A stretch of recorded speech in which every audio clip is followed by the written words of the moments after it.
Magandang araw mga angels! Welcome to Angel Untold Stories. Tunghayan po natin ang ikalimang kabanata ng kwento ni Elise and Nate Salvatore na may pamagat na My 13-year-old wife. Pero kung bago ka pa lang sa aking channel, pa-like and share po ng ating video. Pakiclick na din po ng subscribe button. Gayon din po ng bell button para palagi kayong updated sa parating ko pong upload. Good morning, sir. Bati nila kay Nate. Siyempre ako, simpleng empleyado lang dito. Nag-usap na kasi kami ng lolo na ayokong malaman nila na ako ang apo. Nagkasundo na din kami na itatago sa kumpanya na mag-asawa kami ni Nate para maiwasan ang anumang issue dahil 16 years old pa lang ako. Suot ni Nate ang itim niyang business suit at inayos pa nito ang necktie nang maglakad kami. Halatang nagmamadali dahil ilang minuto na lang ay late na kami. Habang ako'y isang simpleng itim na blouse lang at skirt. Hawak ang ilang mga papeles na kakailanganin ng boss kong si Nate. Pinagtitinginan kami at ako, lalo na ng mga babaeng may makakapal na make-up at ang lakas magpapansin sa asawa ko. Dinadaanan lang naman sila ni Nate. Girl, look sino yan? Bagong sekretary ni Sir Salvatore? Kalak mo naman, malaki ang hinaharap, maganda lang naman. Tila na rindi ang tenga ko nang madinig yun at napahinto ako. Si Nate ay napahinto din nang mapansin na wala na ako sa likod niya. Excuse me miss, is there something wrong? Tanong ko mismo kay Ate Clown. Oo, clown sa kapal ng makeup. Wala, sabi nito. I see by the way saan ang pageant? Tanong ko dito. Halata ang pag-usok ng ilong niya at alam kong nagets niya ang sinabi ko. See you later, Miss Clown?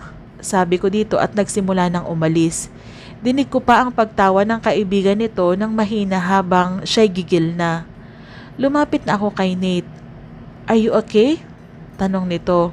Yes sir. Nakangiting sabi ko dahil nakabawi na ako sa bruhang nanlait sa akin na wala daw akong hinaharap. Bagot na bagot ako. Kanina ko pa hinihintay si Nate. Nasa board meeting kasi to at sobrang busy niya ngayon. Sa sobrang kabagutan ko, naupo ako sa swivel chair nito at tiningnan isa-isa ang papeles na pinipirmahan niya kanina pa. Wala namang bago dong mga investment and proposals lang ito. Pagbukas ko ng drawer ay nagulantang ako. There's a picture of me. Yes, it was me when I was in grade school. I remember that time. Kuya Nate is always there for me. Napangiti ako sa kilig. Sino bang hindi kikiligin? He held me dearly for a long time.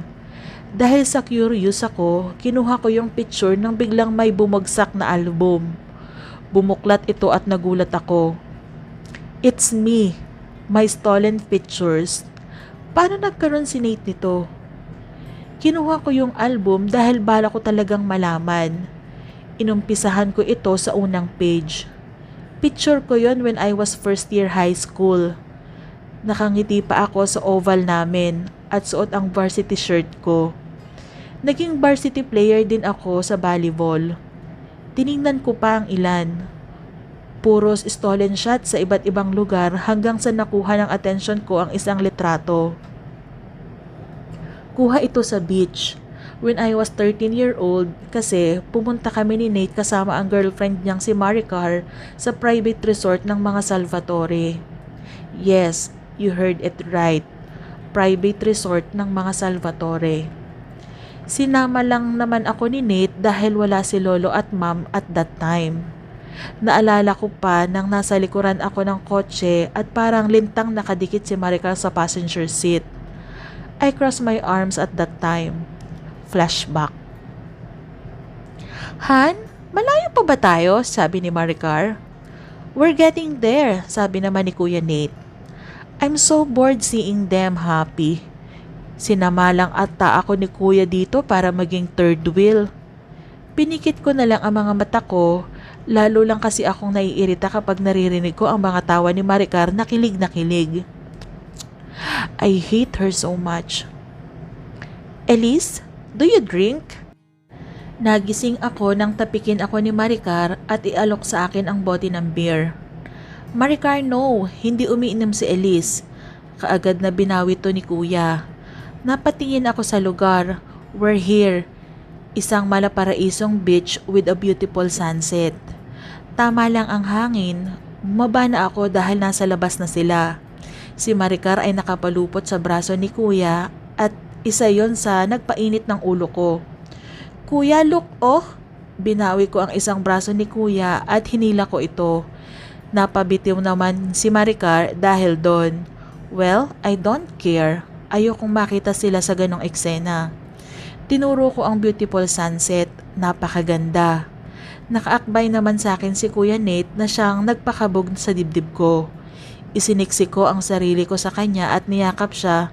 Wala namang masama, di ba? I'm his princess. Nate, agaw iksana ni Maricar. Let's take a picture.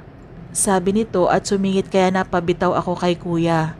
Nakangiti silang nagpicture kaya sumagot ako. Nakakainis talaga ang papel ng buruhang to sa buhay ng Kuya ko. Di naglaon ay nagsawa si Kuya kakapicture ni Maricar. Hey, that's enough. Let's enjoy the sunset, sabi ng Kuya. Napangiwi naman si Maricar. Buti nga sa'yo, hilig mo kasing pumapel. Lumayo ako ng konti sa kanila at tiningnan ang sunset. Mas mabuti pang malayo dahil masakit kapag pinagpatuloy ko pa. Nate, picturean mo ako dito please, last na. Pangungulit ni Maricar at pumunta sa kinaroroonan ko. Elise, tabi ka muna, magpa-picture si ate. Plastic na sabi nito. Sumimangot naman ako sa kanya at tumabi ng konti. Sayang lang ang fresh floral dress ko kung madudumihan lang niya. Napailing na lang si Kuya at pinitsuran siya. Han, tapos na ba? Bakit tulala ka dyan? Napalingon ako kay Kuya at nakatulala siya mismo sa kinaroroonan ko. End of flashback. Yung picture na yun, kung saan natulala si Nate, yung picture na akala ko si Maricar ang kinukunan niya, puro picture ko pala to, puro stolen lahat. Nagsimulang kumabog ang puso ko ulit. Bakit? Bakit may mga picture niya ako? Hindi ko maintindihan. Mabilis kong tinago ang album nang may madinig akong mga yabag ng takong na papunta sa kinaroroonan ko. Bumalik ako sa desk ko. Mahirap na baka mahuli pa nila ako na nakaupo sa upuan ng CEO. Bumukas ang pinto at si Nate ang niluwa nito. Baka sa mukha niya ang tuwa kahit pagod. Nilingin ko lang siya at walang reaksyon na tiningnan. What? Pag-aalala niyang tanong dahil sa tingin ko. Madami pa siyang hindi kinukwento sa akin at naiinis ako. Hanggang kailan siya maglilihim? Bakit may mga pictures ako at naka-album pa? Ang hindi ko makalimutan, ang nakapangalan pa sa album ay My Elise. Nagbisi-bisihan na lang ako. Hindi ko siya pinansin, baka sumabog ako. Halo-halong emosyon kasi ang nararamdaman ko. Oo, alam ko nakakakilig pero bakit niya tinago? Mas naguluhan ako dahil may relasyon pa sila ni Maricar ng mga oras na yon. Ayokong mag-assume pero siya na din ang nagbibigay dahilan para mas lalo akong mahulog. Teka Elise, nagkaaminan na kayo, ano pang problema mo? Sabi ko sa sarili ko nang magulat akong biglang tumayo si Nate sa tapat ko at ipinatong ang dalawang kamay sa table ko. Hindi pa siya nakontento at inilapit pa ang mukha sa akin. Anong problema Elise? Kunot noon niyang tanong sa akin. Napalunok ako dahil hindi ko alam kung paano uumpisahan. Sasabihin ko ba? Itatanong ko ba kung bakit marami akong mga pictures sa kanya? Wala, pagod lang ako. Nakangiting sabi ko. Magsasalita pa sana siya nang biglang tumunog ang buzzer galing sa labas. May tao sa labas ng opisina niya. Napahinga siya ng malalim. I know hindi agad ito maniniwala. Mahirap mapaniwala ang isang Nate Salvatore. Masyado siyang matalino para maniwala sa sinabi ko. Mas pinili na lang niyang wag magsalita. Come in, sabi nito at naupo na sa swivel chair niya. Bumukas ang pinto at isang lalaking nakasuot ng kulay gray na toxi. Mas lalong nanlaki ang mata ko dahil kilala ko to. Mr. President, what can I do for you? Tanong ng CEO ang asawa ko. He smirked. Napakalagkit pa ng tingin sa akin. Walang iba kundi ang president ng company namin. Mr. Salvatore, can I borrow your assistant? Sabi niya kay Nate. No! Agad na sagot ni Nate. Why? Kunot noong sabi ng presidente. Because it's a no. Pinandiinan pa ito ni Nate. Hindi ako nakapagsalita. Our company president is no other than Mr. Hans Monterrey, the old brother of Carlo Monterrey. Masyado mo yatang pinagdadamot ang asawa mo, Mr. Salvatore, sabi ng president at naglakad papalapit kay Nate. Napalunok ako sa binitawan nitong salita. Malabong hindi niya alam ang kasalanang naganap sa amin ni Nate dahil kapatid niya si Carlo. What do you want? Tanong ni Nate sa kanya. Napansin ko ang pagdilim ng kanyang aura na masamang nakatingin kay Hans, the president of this company. Dahil sa kasosyo namin ang Monterrey, nagdesisyon ang lolo na kunin itong president dahil ang lolo ko naman ang owner. I said, I want to borrow your assistant. Sabi nito at may inilapag na sobre sa mesa ni Nate. Kunot noon ng asawa kong kinuha iyon at binuksan. Maya-may napatingin ito sa gawi ko at tumingin ng masama kay Hans. I'll fetch her later. Don't you ever try to touch her. Malalim na pagkakasabi ni Nate. Ngumiti naman ang pagkalalaki ni Hans. Never ko pa siyang nakausap at ngayon pa lang ang kauna-unahan. Pinindot ni Nate ang buzzer at pumasok ang isang magandang babae. Yes sir, malumanay na sabi nito. Hindi pa nagsasalita si Nate. I'm waiting, Mr. Salvatore, saad ni Hans. Take her with you to the president office, sabi ni Nate sa magandang babae. Tinitigan ko si Nate ng masama. Don't tell me ipapahiram niya talaga ako sa president. Ni pangalan nga lang ang alam ko dito pero never ko pa siyang nakausap. I'll fetch you later, sabi niya sa akin. Tumingin naman ang babae at may pagtataka sa kanyang mga mata. Miss? Tanong sa akin ito. I'm Salvador. Pag-iiba ko. Yun ang ginamit kong apelido para maitago ang katauhan ko. Miss Salvador, let's go, sabi nito. Ngumiti naman ako sa kanya at sumunod habang nagpaiwan ang president sa opisina ng CEO. Ano naman kaya ang pag-uusapan ng dalawang yon? Nagsimula na kaming maglakad. Nakasalubong ko pa si ating clown pero nag-iwas ito ng tingin sa akin at yumuko. Napangisi akong mabuti naman, alam niya ang lugar niya. Mula sa 27th floor kung saan ang palapag ng CEO ay bumaba kami sa 25th floor. Doon naman ang opisina ng president. Mas malaki ang opisina ni Nate dito. Ang opisina ng asawa ko na kulay itim at puti lang ang makikita mo. Sobrang organized ni Nate at malinis. Malinis din naman ang presidente dahil nakita kong may tagalinis pa siya ng opisina niya. Lumabas na ang janitor matapos itong maglinis. Elise, iiwan na kita dito ha. I'm Sonia by the way. Pakipagkamayan niya sa akin. Ninitian ko naman ito at tinanggap. Mabait si Sonia at palangiti. Halata din dito na mahilig makipagkaibigan. Thank you Sonia, sabi ko. Mag-ingat ka lang kay Mr. Monterrey, nakakatakot yon. Kahapon nga, kaka-hired lang ng assistant niya, finard niya agad. O diba, kaya ayusin mo lang ang trabaho mo para magtagal ka. Babala niya sa akin bago umalis. Napalunok naman ako at pinagpawisan. Siguro naman ngayong araw lang niya ako magiging assistant dahil si Nate ang original na boss ko. Nagtungo na ako sa table ko kung saan nakahilera ang sandamakmak na mga papeles. At ganun din sa table ng president. Tambak-tambak, matatapos kaya niya yon? Maya-maya pa'y pumasok na ito sa loob at seryosong nagtungo sa kanyang desk. Ni hindi ako nilingon. Ibang-iba ang ugali niya ngayon. Pag upo pa lang sa swivel chair ay nagsalita ito. Make me some coffee, utos niya sa akin. Yes sir, agad na sagot ko dahil naalala ko ang kanina lang na sinabi ni Sonia. Mukhang masamang magalit ang president. I want my coffee at 10 a.m. Hurry, sabi nito. Napatingin ako sa orasan. It's 9:58. Sir, that's impossible. Are you kid? Do I look like I'm joking with you? Baritong sa boses nito. You only have 1 minute, woman. I want my coffee faster, sigaw nito sa akin. Napatakbo na ako sa labas. Gustong gusto ko siyang murahin ng mga oras na yon. Paglabas ko ay nagtungo agad ako sa elevator dahil sa 26th floor ang pantry. Excuse me, pagmamadali ko. Pag abot ko sa pantry ay dali-dali akong nagtimpla ng kape. Nanginginig ang kamay ko. I only have 30 seconds. Ouch!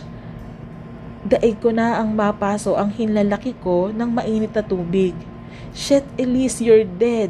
Wala na akong oras kaya hindi ko na mabilang kung ilang cubes of sugar ang nailagay ko. Kaagad akong umalis at madaling-madali. Pagpasok ko sa office ni sir ay pinagpapawisan pa ako. I only have 5 seconds kaya halos lundagin ko na ang daan makaabot lang sa table niya. Inilapag ko ang cup at 10 a.m. Napatingin siya sa akin. Seryoso lamang at kinuha ang kape niya. Hinalo muna niya ito bago ininom. Napalunok ako sa nerbiyos. Ang terror niyang malayong malayo sa kanina na nakatodong ngiti. Fuck, what's this? Sigaw nito sa akin at tinapon ang kape. Nagmantsa pa yon sa carpet na kulay pula. Buhay prinsesa ka ba? Kapilang hindi mo alam paano magtimpla? I don't like sugar. Sigaw nito sa akin. Halos maiyak ako dahil sa sakit ng mga salita niya. Nakakatakot siyang magalit. Totoo nga ang sinabi ni Sonia, walang nakakatagal dito. I want coffee with no sugar. Give me my coffee at 10:05 now. Sigaw niya sa akin. Nanakit na ang paa ko dahil sa heels. Pakiramdam ko'y bugbog na ito at paltos na paltos na. Tumakbo ulit ako sa labas. Ang mga empleyado'y nagtataka. Ang ilan na may nagbubulungan pa. Malamang nadinig nila ang pagsigaw-sigaw sa akin ng masungit na president na yan. Nakabusangot ang mukha ko habang gumagawa ng kape. Lagyan ko na lang kaya ng lason to para matuloy na ang lalaking yun. Nainis, ang sama na talaga ng ugali niya. Napaso na nga ako lahat-lahat tapos sisigawan pa niya ako ng ganon? Grabe, kapag nalaman ng lolo to, siguradong talsik siya. Pasalamat siya at mabait ako and I don't use my power dahil kung tutuusin, kayang-kaya kong putulin ang koneksyon ng mga Monterey sa Sullivan sa amin. Patakbo kong tinahak ang elevator.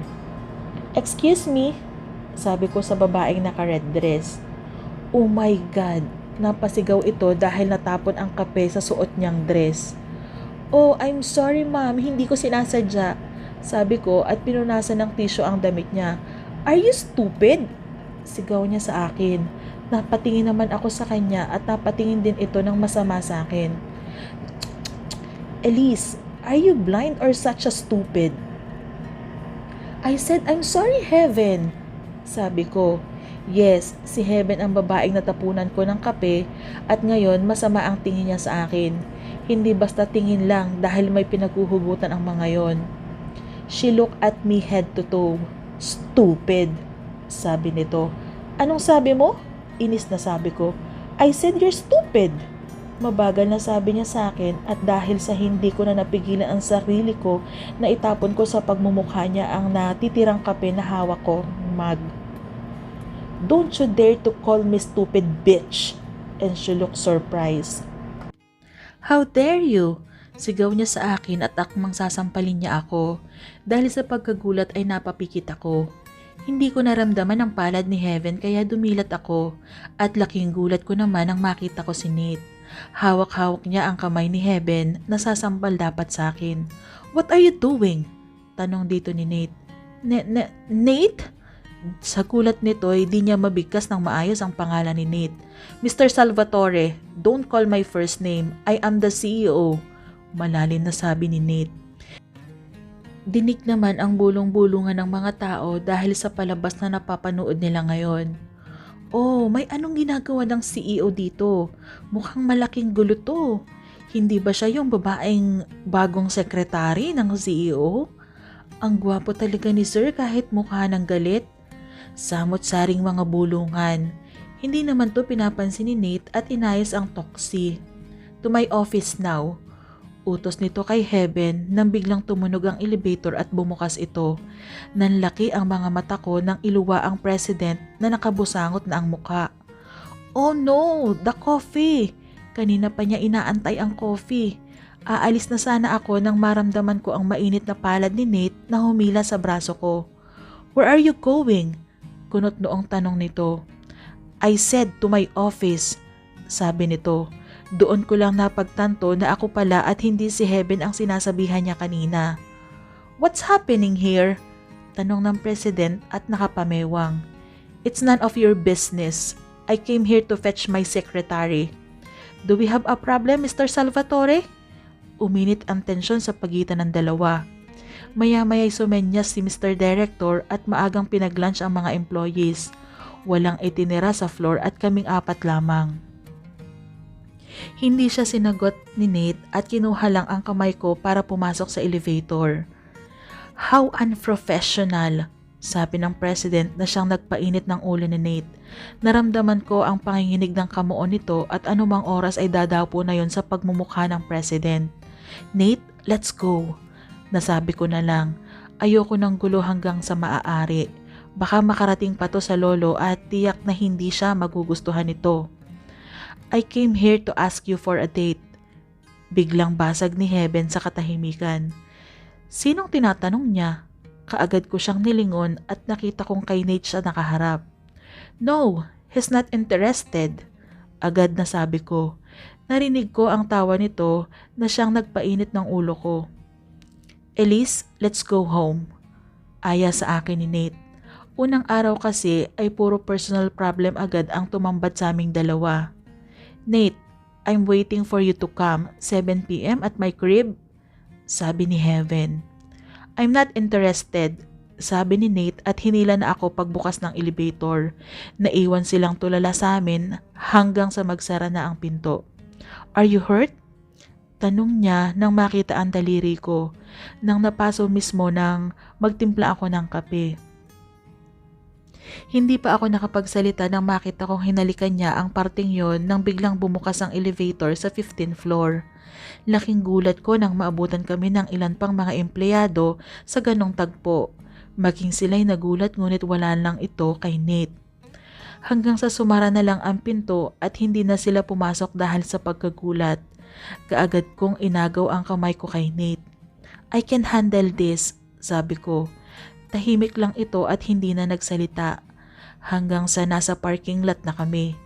Tahimik lang akong sumunod sa kanya papunta sa kotse niya nang may makasalubong pa kami. Mr. Salvatore, are you leaving? Takang tanong ng isang may katandaan ng lalaki. Nabasa ko sa nameplate niya ang apelido at rank nito. He is the general of this company. Mr. Sarmiento, we have a business trip, sabi ni Nate. Oh, I see. So you're the secretary, Miss Hinila agad ako ni Nate kaya din na ako nakapagsalita. We're in a hurry, Mr. Sarmiento. Let's talk about this sometime, sabi ni Nate at tumalikod na kami sa general. Kaagad na sumakay si Nate at sumunod na ako. Nag-drive agad ito palabas ng parking lot at niluwagan ang necktie. Where do you want to eat? Oh no, thanks, I'm already ate, sabi ko. For lunch, Elise, let's eat, I'm hungry, sabi nito. Magsasuggest pa lang ako ay nag-park na siya sa labas ng Cafe France. Nate, ang mahal dito, wala pa akong allowance. My treat, don't worry, sabi niya at bumaba na. Pinagbuksan naman niya ako ng pinto at inalalayang makababa. Pumasok na kami sa loob para kumain ng lunch. Hindi naman ako masyadong gutom dahil siguro sa mga nangyari kanina. Naupo na kami at kumuha na ng order. What do you want to eat? Tanong niya.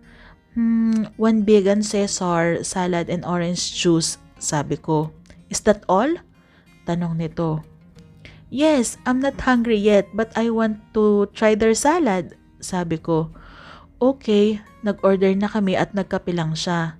Nate, akala ko ba gutom ka? Mas mahal ang kape dito. Sabi ko. Napangiti naman siya sa akin ng isa-isa ng sinerve yung mga pagkain. Nagulat ako, ang dami na pala niyang in-order. Kakainin mo lahat yan? Gulat na tanong ko. Anong ako? Natin. Sabi nito at nagsimula ng kumain. Nagmamaneho siya pa uwi ng bahay. Lahat ng in-order ay tinake out na lang dahil hindi naman kami kumain ng madami. Pagka-uwi pa lang ng mansyon ay hinubad nito ang coat at humilata sa sofa. Iniangat ang dalawang paa sa babasaging mesa at pagod na pagod. Naku, buti dumating na po kayo senyorito at senyorita. Gusto kayong makausap ni Don Clemente. Po? Nandito ang lolo? Gulat na tanong ko kay Manang Feli. Tumango naman ito. Nasa library room siya, iha. Sabi nito. Tumayo naman si Nate na may pagtataka sa mukha. Mukhang may bisita pa kayo, iha. May kasama kasi ang Don na mag-ina. Sabi nito. Napaisip naman ako kung sino ang tinutukoy ni Manang Feli. Sumunod ako kay Nate nang maglakad na to papunta ng library room. Pagkatok pa lang ay nagsalita agad ang lolo na baka sa boses ang pagkaseryoso. Kamen! Pumasok na kaming dalawa at dalawang babae ang bumungad sa amin. Isang may katandaan na at lumuluha ito at ang isa na may halos kasing edad ko lang. Ang mukha ng lolo'y hindi maipinta. Nalulungkot ito na hindi maintindihan. Elise? Siya na ba si Elise? Umiiyak na sabi nito at tumakbo sa kinaroroonan ko at niyakap ako. Nagtaka ako kung bakit ganon ang tinuring sa akin ng babae na halos kasing edad ng mami. Don Clemente, siya na ba ang anak ko? Halos mapako ang mga paa ko sa kinatatayuan ko dahil sa sinabi ng babae. Tumikhim ang lolo at tumayo tsaka lumapit sa akin. Margaret, apo, halika. Ani nito sa kaedaran kong babae. What? Tama ba ang narinig ko, apo? Pero ako lang ang nag-iisang babaeng suliban na apo ng lolo. Lumapit ang babae sa amin.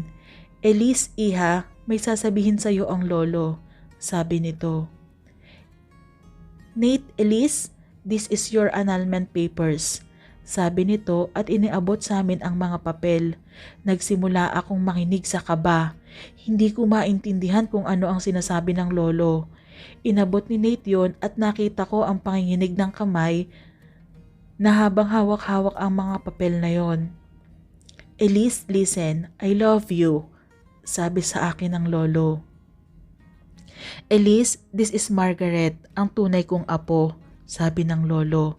Halos umikit ang buong paningin ko sa sinabing yun ng lolo. Hindi ko na alam ang sumunod na nangyari at mga boses na lang ang rumihistro sa aking pandinig. Elise?